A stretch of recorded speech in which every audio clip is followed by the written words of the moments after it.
कहा जाता है कि मित्र हो तो कर्ण जैसा, जो जानता हो कि सामने मृत्यु है या गलत काम हो रहा है, फिर भी अपने मित्र का साथ देता है और उसका साथ नहीं छोड़ता है।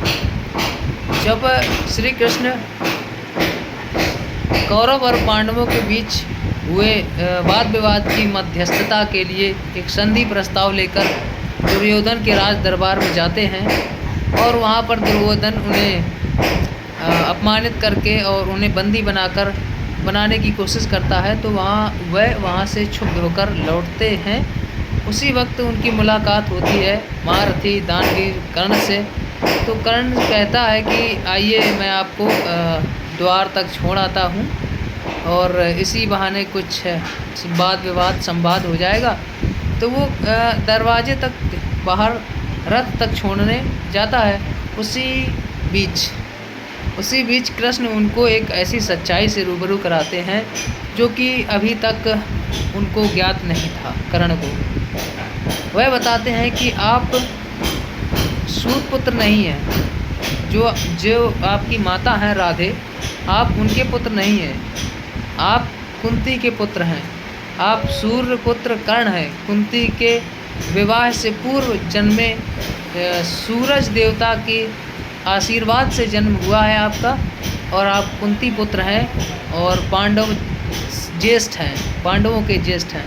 तो उनको एकदम आश्चर्य होता है यह बात सुनकर कि यह बात आज तक हमसे क्यों छुपाई गई, और मैं इतना दुर्भाग्यशाली या किस्मत इतनी ख़राब क्यों है कि माँ के होते हुए भी एक अनाथ का जीवन जी रहा हूँ और राजपुत्र होते हुए भी एक सूत पुत्र होकर जीवन जी रहा हूँ।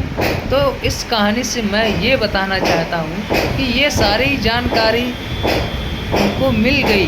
जानकारी मिलने के बाद श्री कृष्ण लालच देते हैं कि आप अगर पांडवों के साथ मिल जाएंगे तो आप ये देखिए, उनके पास एक वो कवच कुंडल थे, इंद्र द्वारा नहीं, सूर्य भगवान द्वारा दिए गए उनके पास कवच कुंडल थे।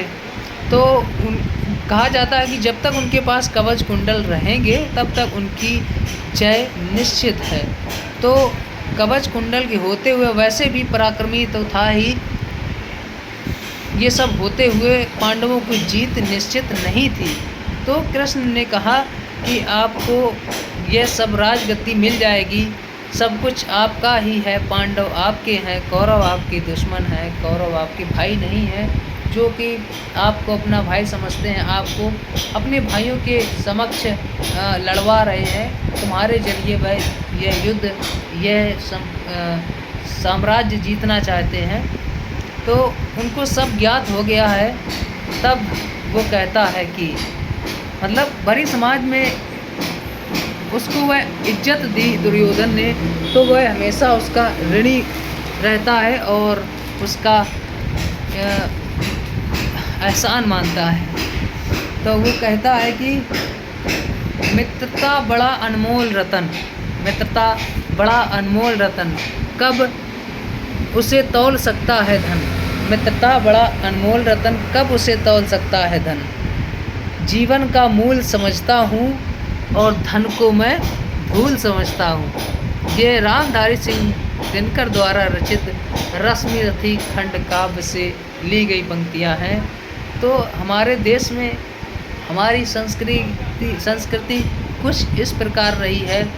तो मोहम्मद इकबाल जी ने कहा है कि कुछ बात है कि हस्ती मिटती नहीं हमारी, कुछ बात है कि हस्ती मिटती नहीं हमारी, सदियों रहा है दुश्मन दौरे ज़मा हमारा, और सारे जहां से अच्छा हिंदुस्तान हमारा। जय हिंद, जय भारत।